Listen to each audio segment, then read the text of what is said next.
Good day to you. Today I want to do this reflection. Are you in a broad place or in a constricted place? What is a broad place? You are happy that your every gift, call, opportunity is well used. What's a restrained place? You are aware that much of you is under-invested. How does it happen? What constrains you? Sometimes we may blame the boss, we may blame external circumstances, but most of our restrictions and restraints are within us. They can come from a family genome that always had put downs, upsets, restrictions, blame words, curses. We need to understand what is inside us from inside imprisoning us. That's right. What is inside us from inside imprisoning us. The way our father spoke to us, or where our mother was not there for us, whatever the situation is, and our own responses of a poverty spirit, feeling ill inside, speaking ill of others, thinking ill of others. So that is the difference between a restrained place and a broad place.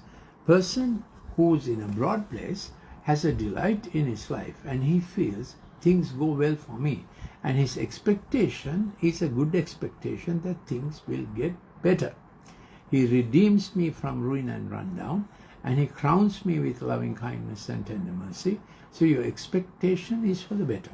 When you are in a restrained place, it's a place of conflict. So there was this son Isaac, whose father was a great man, but he didn't have the prowess of his father. So he had conflict in one place that was called the place of conflict, Sitna. Another place, fight, it was called Esek. And then during a drought time, he got 100-fold harvest. And the climate change, inside change, harvest change, and he came to a broad place called Rehoboth. And then he came even to a much better place called the place of 7 springs, Beersheba.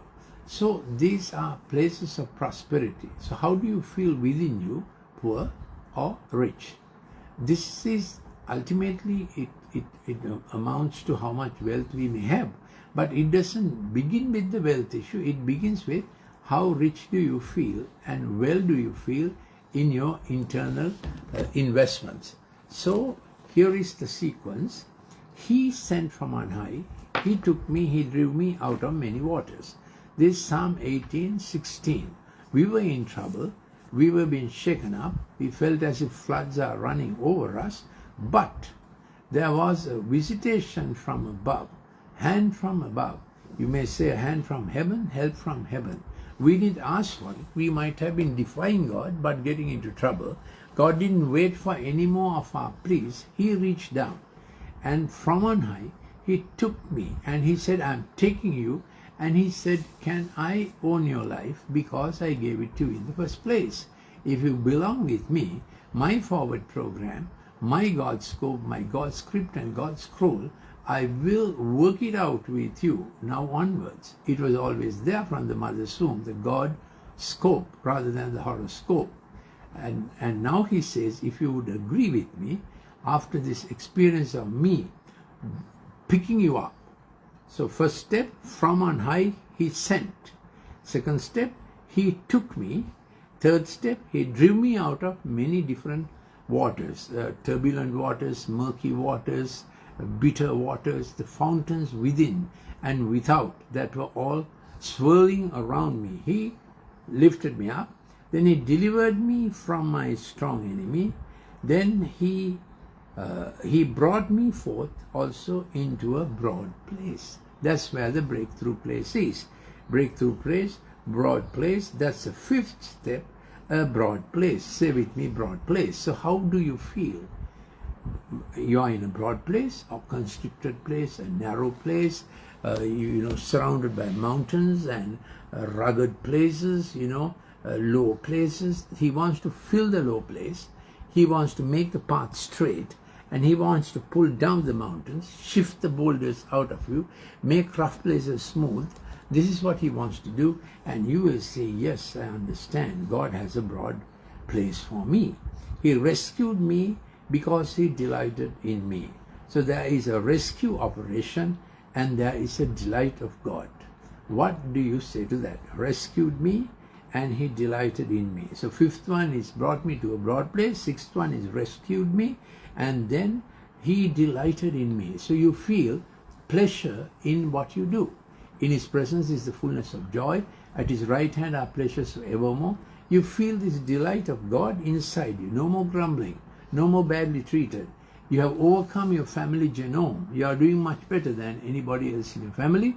And in turn, you will turn back and do well for them. Because our prayer is, give us this day our daily bread. So all those who are near and dear to us are included in our prosperity, in our well-being. So here it is, a little more steps. So the Lord has rewarded me. 16:20, Psalm 16:20, the Lord has rewarded me according to my righteousness. So now we are understanding God's principles inside our heart, and there is a reward for everything we do. We feel well rewarded. We don't feel lack and nobody's appreciating. No. I feel well rewarded. And then according to the cleanness of my hands, he has recompensed me. That is to say, even what I had lost. So these are the eighth step. Even what I had lost, I get a return of it with an interest. That's what recompense is. It's a great ransom paid back to my bosom when God begins to work with me. And then I maintain this. So this is how it works. And for maintenance, this is what I do. Psalm 16:21.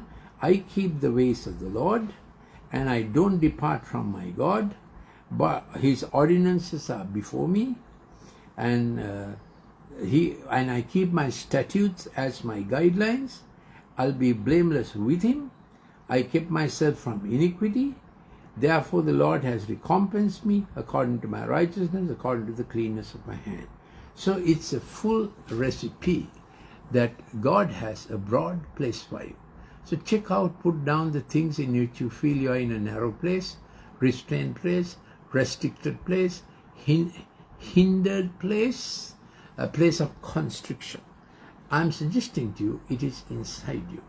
You think it is the boss or you think it is bad circumstances. I'm suggesting, firstly, the hindrance is inside you. Self-sabotage is inside you. All that the Lord Jesus took upon himself. So when he said, my Father, why hast thou not forsaken me? He said it on our behalf. The forsakenness we feel, the forlornness we feel, the abdication we feel, letting up we feel, the orphan nature we feel, and that is all gone away. And we have a promise in Psalm 16 that in his presence is the fullness of joy. At his right hand are pleasures forevermore. My boundary lines have fallen for me in a pleasant place. You need to read my clip yesterday also to understand how much he has and how we keep that maintenance going so that we have the best God has for our life. I'm Dr. Lalith Mendis. I'm Director of Colombo Empathic Learning Center. And if you need any more clips on this subject or my usual subject, brain screen balance, please send me a WhatsApp to +94 74 211 5011. And if you want a cost-free consultation for your kid's digital problem or a learning problem and a career issue, please take a telephone call for a cost-free consultation to 077 151 2801. Thank you for listening. Till we meet again with another broadcast, the Sinhala one will follow now. Thank you.